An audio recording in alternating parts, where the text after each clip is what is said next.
Bonjour et bienvenue dans ce magazine Alerte Export de février 2018. Au sommaire ce mois-ci, Guillaume Crouzet, directeur de la CCI France-Vietnam, nous parle du climat des affaires et des secteurs porteurs, les artistes français rayonnent à l'export, l'Ouest mise sur le boom mondial du lait infantile, la CCI vient encourager les Hauts-de-France vers l'export et enfin les événements à ne pas manquer dans les semaines à venir. Comme à l'habitude, et ce grâce à l'expertise des chambres de commerce à l'international, découvrons un nouveau marché. En ce mois de février 2018, place au Vietnam avec Guillaume Crouzet, directeur de la CCI France-Vietnam. Alors, le climat des affaires au Vietnam est actuellement très bon. La situation économique de façon générale est très dynamique, avec une croissance de près de 6% par an, donc, ce qui en fait un des pays les plus attractifs dans la zone Asie. Et on le voit puisqu'il y a de plus en plus d'entreprises qui s'intéressent à ce marché.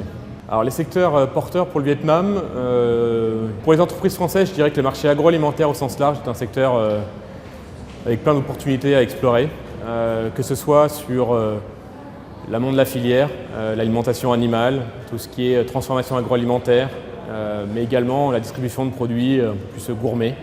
On voit de plus en plus d'entreprises françaises qui s'intéressent à ce marché-là. Après, c'est aussi les secteurs traditionnels des pays en transition, en développement, donc le secteur du BTP et de l'infrastructure. Aujourd'hui, il y a un énorme boom sur le BTP. Après une période un peu plus compliquée il y a quelques années, aujourd'hui, la construction repart à un rythme effréné avec à la fois des constructions pour le résidentiel, mais également de nouvelles infrastructures qui voient le jour, que ce soit des infrastructures routières, des infrastructures aussi métro qui sont en phase de construction. Donc on devrait assister à une transformation des principales villes vietnamiennes qui sont Ho Chi Minh et Hanoï dans les prochaines années. Alors l'implantation déjà c'est très important parce qu'aujourd'hui pour faire des affaires au Vietnam il faut être présent sur place. Faire de l'export de France c'est de plus en plus compliqué. Il faut être donc implanté, alors, dans certains cas avec un partenaire mais la plupart du temps vous pouvez y être en 100% capitaux étrangers et y aller seul. Les conseils que je donnerais, c'est avant tout de rencontrer un maximum de monde, de se renseigner, parce qu'en fait, on se rend compte que beaucoup de gens font les mêmes erreurs à chaque fois. Et plus vous rencontrez du monde, plus vous allez avoir des retours d'expérience, plus ce sera facile de s'implanter sur place. Donc, la communauté d'affaires française est quand même assez soudée, solidaire, et donc je pense qu'une entreprise qui veut s'implanter au Vietnam a assez facilement accès à cette communauté et peut récupérer les informations très importantes pour son implantation par la suite.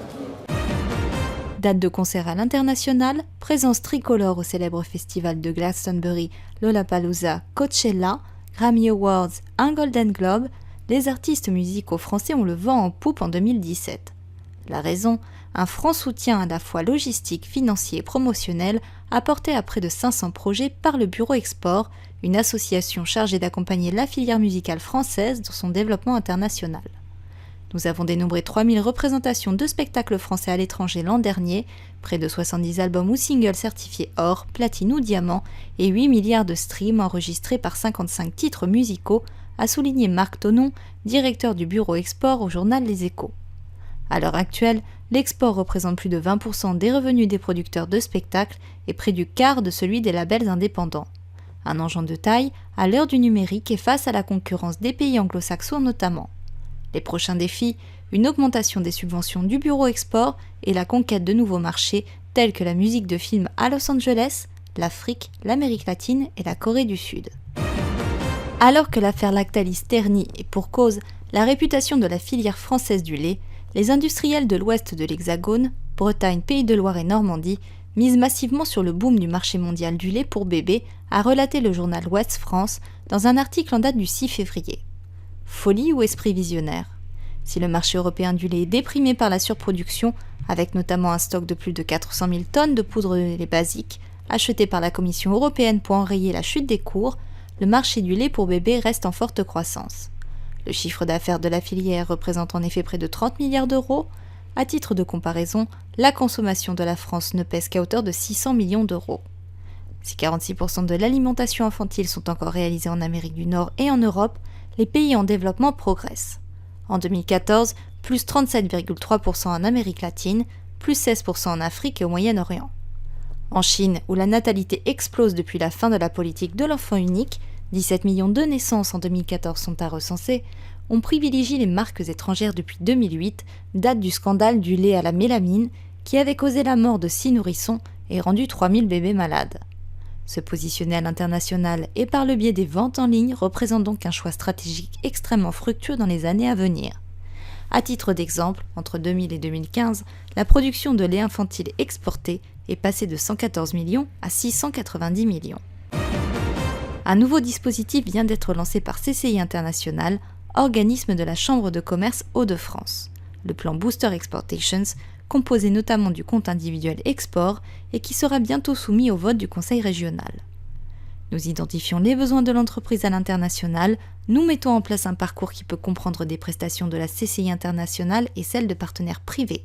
Une fois que le parcours est défini et validé, nous sollicitons une subvention auprès du Conseil régional, a expliqué CCI international à La Voix du Nord. Durée de l'accompagnement, jusqu'à 18 mois, la cible prioritaire, les primo-exportateurs, soit les entreprises de moins de 250 salariés, réalisant moins de 15% de leur chiffre d'affaires à l'export, ou celles qui veulent se lancer sur un nouveau pays. Avec 45,7 milliards d'euros d'exportation, la région Hauts-de-France constitue la 5e région exportatrice de l'Hexagone.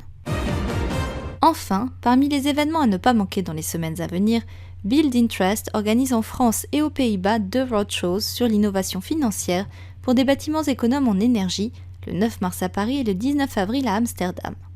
Les thèmes discutés, Towards a Greener Sustainable Building Sector Issue and Solutions and How to Make Energy Efficiency Measures in Real Estate Common Practice.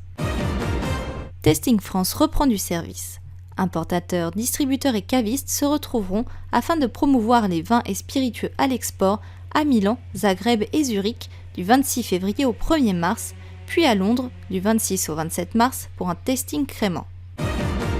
Du 9 au 12 avril, la France sera représentée au NAB Show, le plus grand événement international dédié aux technologies, aux équipements et aux solutions destinées aux médias électroniques, télévision, radio et à la production.